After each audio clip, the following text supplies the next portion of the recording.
எங்கடா இருக்கீங்க? டீ கல்லையா? இதை வந்துட்டேன்டா. கிளாஸ் வேறு நல்லா இருக்கு, அவனை பார்த்தா வேறு பிடிக்குவானுங்க, நம்மளே வச்சுக்கலாம்.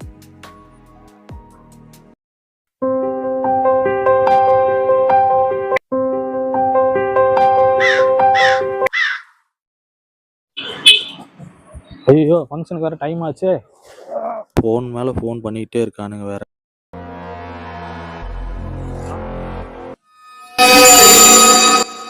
என்னடா இது?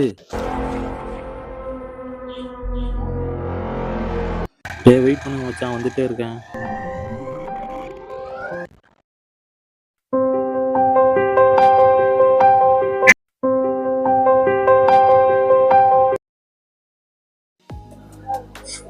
மச்சான், ஃபோட்டோ மட்டும் எடுத்துக்கிறா. ஒரு நிமிஷம் சரி, கிளாஸ் எடுத்துக்கிறேன்.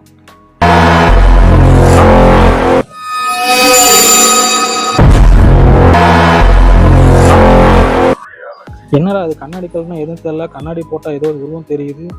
போட்டு பார்ப்போம் என்ன தெரியுதுன்னு பார்க்கலாம்.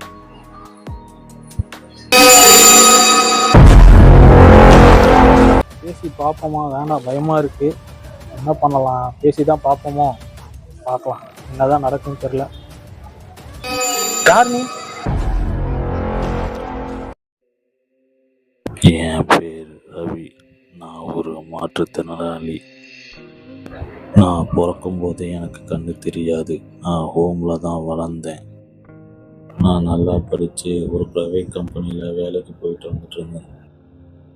எனக்கு கண் ஆப்ரேஷன் பண்ணுறதுக்காக பணத்தை கொஞ்சம் கொஞ்சமாக சேர்த்து வச்சுட்டு இருந்தேன். சீக்கிரம் ஆப்ரேஷன் பண்ணி இந்த உலகத்தை நான் ரசிப்பேன்னு நான் நினச்சி பார்த்துட்டே இருந்தேன். ஆனால் அது என்னால் முடியாமல் போச்சு. ஏன்னா அன்னைக்கு நைட்டு நான் ஆஃபீஸ் முடிஞ்சு வீட்டுக்கு போயிட்டு இருக்கும்போது ஒரு காரு வந்து என் மேலே இடிச்சிருச்சு. அப்போயே நான் விழுந்து இறந்துட்டேன். இப்போ உங்கள்கிட்ட இருக்குதே, அது என்னோட கண்ணாடி. அது யார் எடுத்தாலும் நான் வருவேன். கண்ணாடி இருந்தாலும் நீ பின்னாடி வருவ. இப்போ